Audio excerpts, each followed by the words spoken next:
Hello friends, welcome to ICS platform. आज है 28th of April and 28th of April and 27th of April and 26th of April तीनों दिन के करेंगे हम करंट अफेयर की MCQ।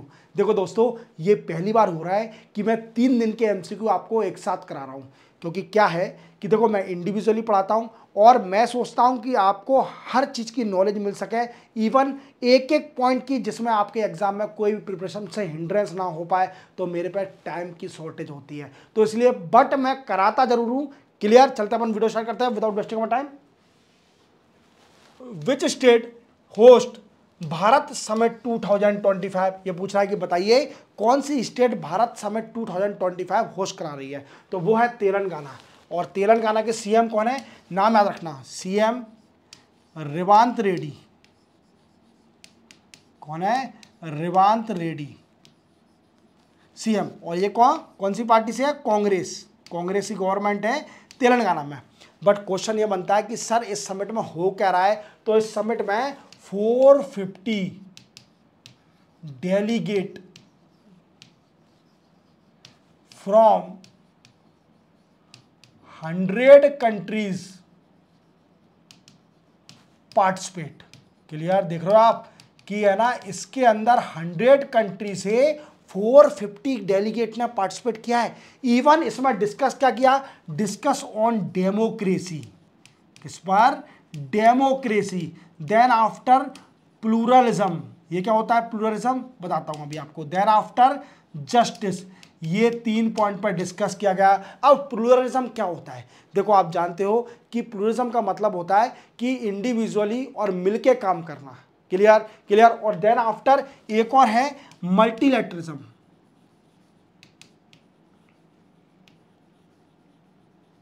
समझे मेरी बात को? तो ये है सिंपल इसके पॉइंट, डिस्कशन पॉइंट, जो कि भारत समिट 2025 में डिस्कशन पॉइंट बने हुए हैं। Even 450 delegate from 100 country participate in this particular summit that held in Telangana state. And CM कौन है? रेवंत रेड्डी। चलते अपन आगे। Which minister has launch Bharat project? Bharat project initiative अभी किस मिनिस्टर ने लॉन्च किया है? तो भारत इनिशिएटिव ये लॉन्च किया है कॉमर्स मिनिस्टर पीयूष गोयल। कौन है ये? Commerce minister. याद रखना, he is commerce minister of, we can say. Clear? और इन्हीं the Bharat project initiative start किया है। बट इस इनिशिएटिव का एम क्या है? तो देखो दोस्तों, इसका एम है aim to empower 1 million entrepreneurship from tier 2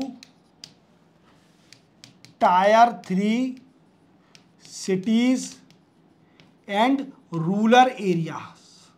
clear? याद रखोगे, क्योंकि देखो आप देख रहे हो हमारे इंडिया में एंटरप्रेन्योरशिप और बिजनेस टाइकून बनने के लिए हमेशा सोचें, स्टार्टअप का सोचा कि मैं क्या स्टार्टअप कर सकता हूं, मेरे में कौन सी क्वालिटी है। क्लियर? जैसे ही आपको पता चल गया कि मेरे अंदर इस चीज़ की क्वालिटी है और इसमें मैं बिल्कुल अच्छा सा करूंगा, तो क्लियर डेफिनेटली आप सक्सेस होगे। ये किसने लॉन्च कराया? पीयूष गोयल साहब ने। चलते बनाएंगे। Which airport of India has won platinum honour for green initiative? ये पूछ रहा है कि बताइए कि इंडिया के किस एयरपोर्ट को platinum honour for green initiative मिला है। तो ग्रीन इनिशिएटिव कब मिलता है? जब कोई भी एयरपोर्ट सस्टेनेबल डेवलपमेंट में काम करता है। Sustainable development. और ये देता कौन है? ये भी बताऊंगा आपको। सस्टेनेबल डेवलपमेंट में काम करता है। इवन ये देता है एयरपोर्ट काउंसिल इंटरनेशनल। क्लियर? जिसको हम शॉर्ट में बोलते हैं ACI। क्या बोलते हैं? ACI। क्लियर? ACI देती है। और इस बार मिला है हुबली के एयरपोर्ट को। हुबली कहाँ पर है? ये है कर्नाटका में। क्लियर? तो इन्होंने, इस एयरपोर्ट ने बड़ा इंपॉर्टेंट वर्क करा है green initiative even sustainable development. याद रखोगे क्या? चलते अपन आगे। Who has receive prestigious French honour. अभी देखो एक फिल्म मेकर हैं, इनको इंडिया की फिल्म मेकर हैं, इनको अभी फ्रेंच ऑनर मिला है, क्लियर। और ये है कौन, पायल कपाड़िया। किसको मिला है, पायल कपाड़िया। अब इन्होंने एक फिल्म बनाई थी, उसका नाम था all we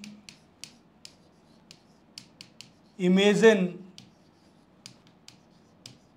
as light, clear. तो फेमस है, क्लियर। फ्रांस ऑनर मिला है, बहुत बड़ी बात है कि हमें इंटरनेशनल लोग हमारे इंडिया के लोगों को रिकॉग्नाइज कर रहे हैं, तो ये बहुत बड़ी बात है, क्लियर। चलते बनाएंगे। Which country has tested revolutionary type of hydrogen bomb. ये पूछा है कि बताइए अभी किस कंट्री ने हाइड्रोजन बॉम्ब का टेस्ट किया है। और देख रहे होंगे आप शी जिनपिंग दिख रहे हैं, तो डेफिनेटली ये चाइना ने टेस्ट किया है। बट ये क्या करता है, मीन कैसे काम करता है, क्या फिसाइल मटेरियल यूज करा जाता है। देखो फिसाइल मटेरियल क्या होते हैं, फिसाइल मटेरियल ये कौन से हैं, uranium, thorium.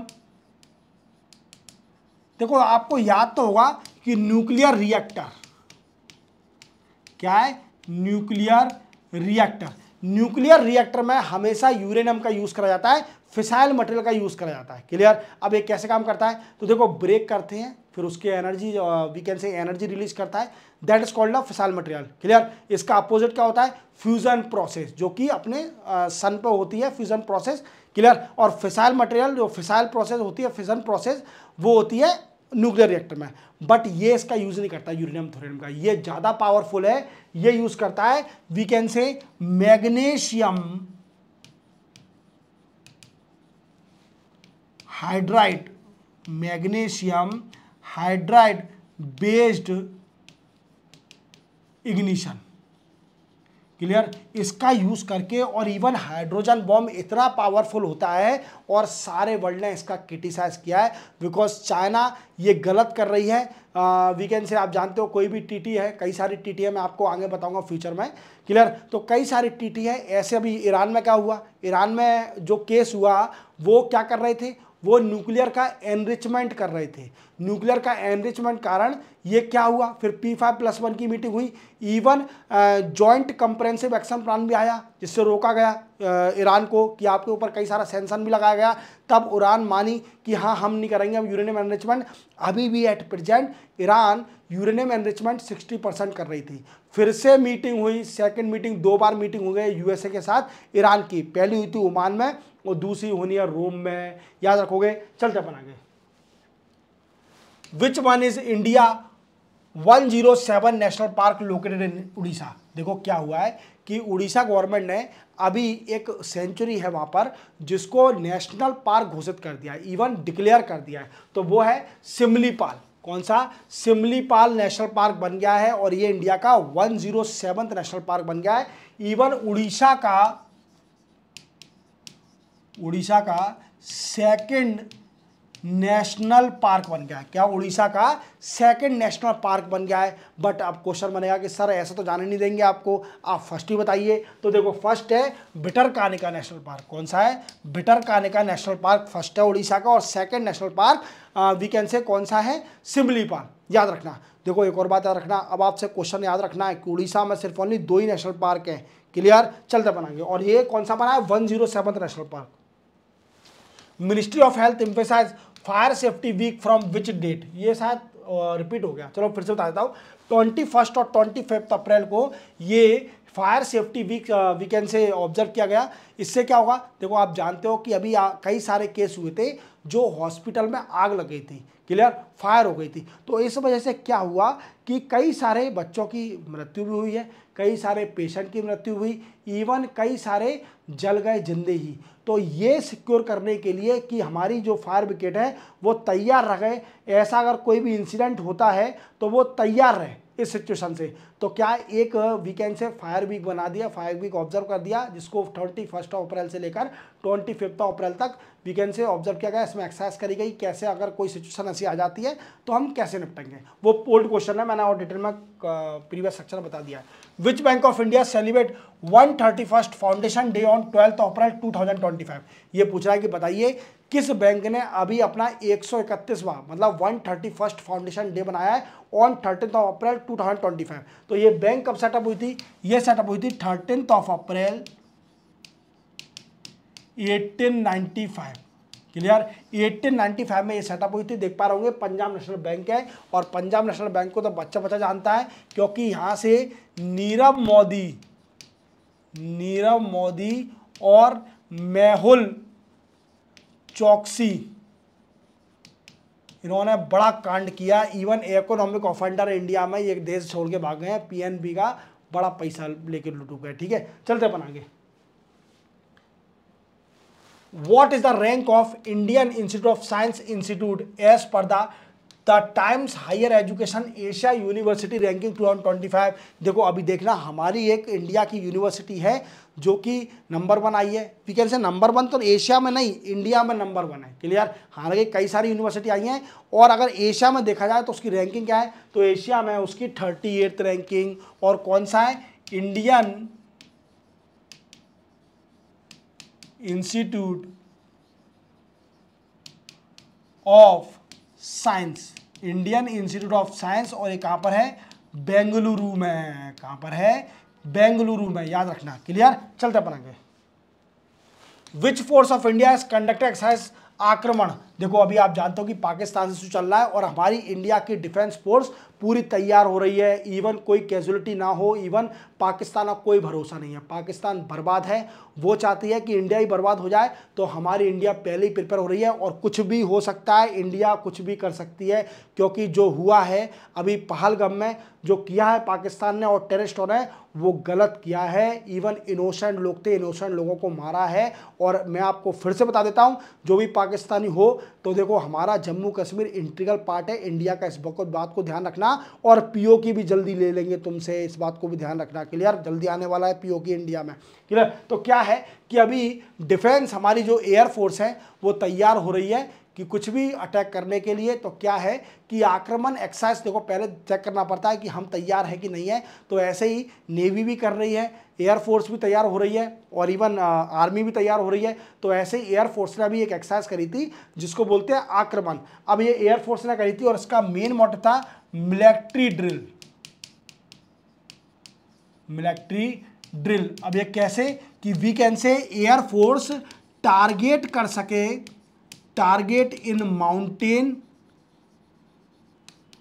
Mountains as well as ground. अगर मानिए कोई टेररिस्ट माउंटेन में बैठा है तो उसको बेनिफिट होगा, क्लियर, नीचे मारने के लिए। तो हमारी जो एयर फोर्स है वो तैयार रहे, माउंटेन पे भी टारगेट कर सके अगर कोई टेररिस्ट बैठा होगा, इवन वो ग्राउंड पे भी टारगेट कर सके। तो अभी आक्रमण एक्सरसाइज करी गई है किसने, इंडियन एयर फोर्स ने, याद रखना। चलते अपन आगे।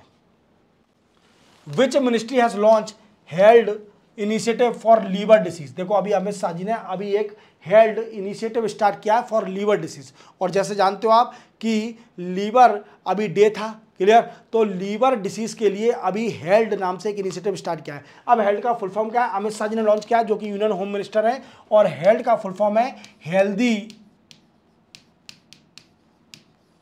Liver education and alcohol associated liver disease prevention. Clear, ये याद रखना। और आपको मैंने एक शॉर्ट वीडियो बनाया भी था फैटी लीवर के ऊपर कि आजकल क्या है कि जो अल्कोहल कंजम्पशन नहीं कर रहे हैं ना, उनको भी फैटी लीवर की बड़ी प्रॉब्लम आ रही है। क्लियर, और ये क्यों हो रहा है, देखो कोलेस्ट्रॉल का खाना, ये तेल मेल खाना कम कर दीजिए। इवन डायबिटीज़ के लोगों को ज़्यादा फैटी लीवर की प्रॉब्लम होती है। क्लियर, तो ये तेल और अपने खाने पीने पर बिल्कुल ध्यान रखें। मैं आपको सच बता रहा हूँ, अगर आपको हर बीमारी से बचना है तो इस तेल मेल की चीज़ों को बिल्कुल ना खाएं, इनको इग्नोर करें। ये सबसे बड़ा इलाज है आपकी कोई भी बीमारी का, कोई भी डिसीज़ का। चलते बना के। Who has been conferred Lata Dinanath Mangeshkar award 2024, ये पूछ रहा है कि बताइए लता दीनानाथ मंगेशकर अवार्ड 2024 किसको दिया गया है? तो ये दिया गया है कुमार मंगलम बिरला जी को। और ये कौन है? ये चेयरमैन हैं,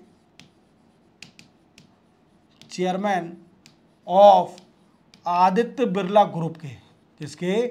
आदित्य बिरला ग्रुप के। क्लियर? चेयरमैन है। और सुनो मेरी बात, ये इनकी एज है अभी 57 ईयर। बट इनको अवार्ड क्यों दिया गया है? क्योंकि इन्होंने एक्सेप्शनल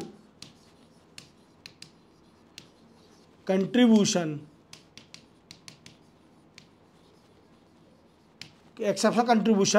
इन इंडियन इकोनॉमी। क्या है? इंडियन इकोनॉमी में अपना बड़ा योगदान दिया है, इसलिए इनको ये अवार्ड दिया गया है। क्लियर? आदित्य बिरला ग्रुप के चेयरमैन है और हमारा बस सैल्यूट है आपको सर, इंडियन इकोनॉमी में आप योगदान कर रहे हो आदित्य बिरला ग्रुप। हालांकि ठीक है, आपका कंज्यूमरिज्म है वो अलग बात है, चलते अपन आगे।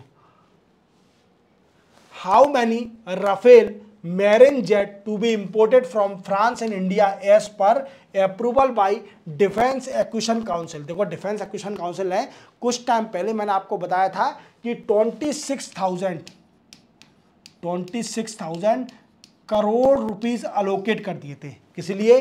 To import the Rafale marine jet. अब राफेल मैरिन जेट क्या है वो मैं आपको डिटेल में समझाऊंगा। देखो कितने राफेल वीकेंड से इंपोर्ट करना है फ्रांस से, और राफेल कौन बनाता है मैं आपको बता देता हूं।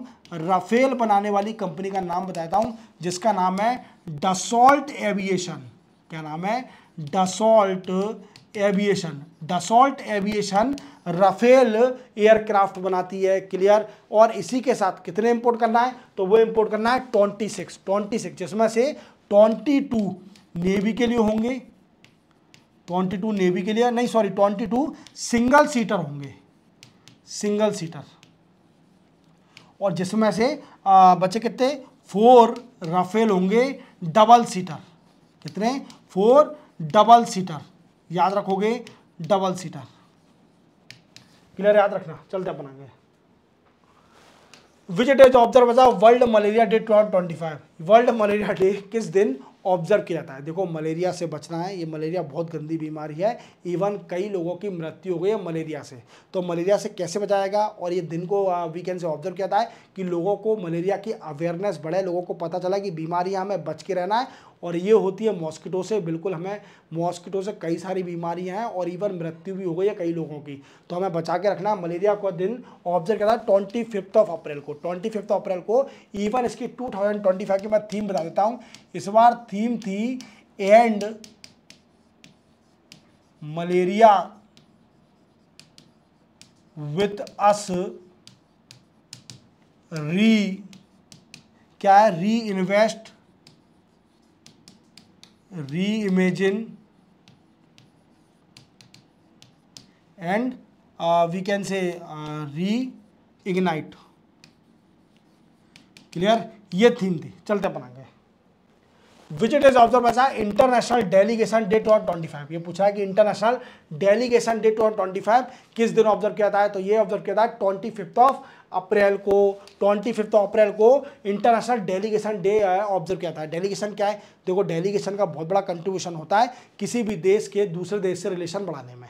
इवन आप जानते हो कोऑर्डिनेटर कौन होता है? डेलीगेट होता है। तो डेलीगेट को ध्यान रखें, बिल्कुल डेलीगेट को भी सम्मान मिलना चाहिए, क्योंकि ये रिलेशन को एनहांस करते हैं between both country, people to people ties, even each and everything, strategical partnership, हर तरह के पार्टनरशिप में डेलीगेशन का बड़ा रोल होता है। क्लियर? तो याद रखना डेलीगेशन को भी अपने सम्मान देना है। तो इसी बात से ये तीनों दिन के करंट अफेयर के एमसीक्यू कंप्लीट होते हैं। देखो आपको मैं फिर से रिपीट कर देता हूँ, जिस दिन अगर मेरा वीडियो नहीं आता है तो आप बेफिक्र रहें, मैं आपको अगले दिन करा दूंगा। और अगर आपका वीडियो नहीं आता तो आपके लिए अच्छा है ना, आप रेस्ट करो उस दिन, मत देखो, आपको सर दे ही देंगे आपको तो वीडियो, यार क्यों टेंशन लेते हो। क्लियर? तो और सुनो मेरी बात, अभी इस वीडियो के डिस्क्रिप्शन देख लीजिए, थोड़े इंपॉर्टेंट आपके लिए वीडियो मैंने बना के रखे हैं इकोनॉमिक्स के, जिसमें आपको मैंने पूरी इकोनॉमिक्स करा दी है। इवन 13 लेक्चर हो चुके हैं, मोस्टली 70 to 80% इकोनॉमिक्स कंप्लीट हो चुके हैं।